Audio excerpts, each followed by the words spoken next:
Mi não me contesta, né? Sabe que um partido, raiz de um partido que para integridade, assim, propaganda, pero ora que o ponto como parte, nós sobre quer contract de Eagle LNG, nós não aí na primitina, na play duro, pero nós só com a acto de sei, ora que bota por exemplo,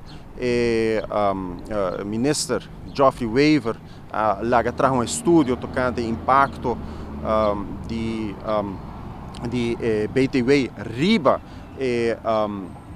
riba inflação de Aruba e não quer divulgar, publicar o rapport aqui para público e eu pergunta na mais na Ursula e não dá contesta então 36 perguntas mais na sua persona nada de contesta mientras que trata aqui de manejo direto com ela bem assim propaganda com de que se trata. Ursula Arens está bisa, que ora que o bali plasta llena, e ora essa ajuda a biodiversidade na Aruba. Isso significa que bota aumentar o pajarito, bota aumentar o mata, etc. Mas é bonita, pero não bisa que tem impacto riba saúde de gente. Para sobra den e bali plas, bota beza manda água de pupu. Essa é a bottom line. Awo, não tem nenhuma regra para eco aqui. Que é o manejo?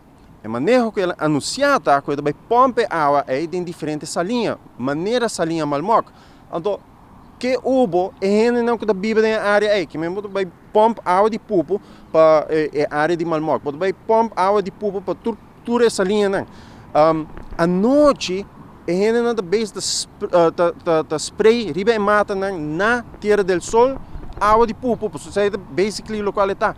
Então, de quando nós não sabemos, de quando nós viram notícia, para sobre a ministra não quer bem com a regra, para nós permitir que tem de água. E não quer bem com o estudo necessário para nós saber que está Kiko. E não quer bem com o effect screening, nem para a área aqui, nem para a área de Parquita, Bosch, Simão Antônio, etc.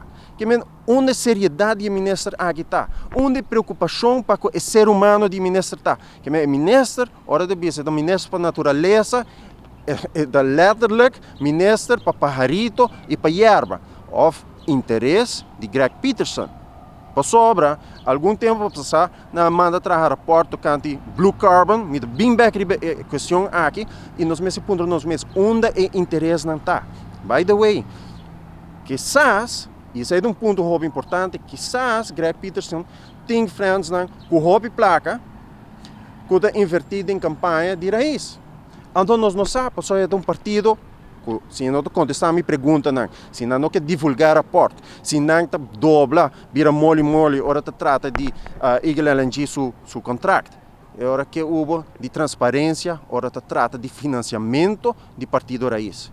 Um desastre total.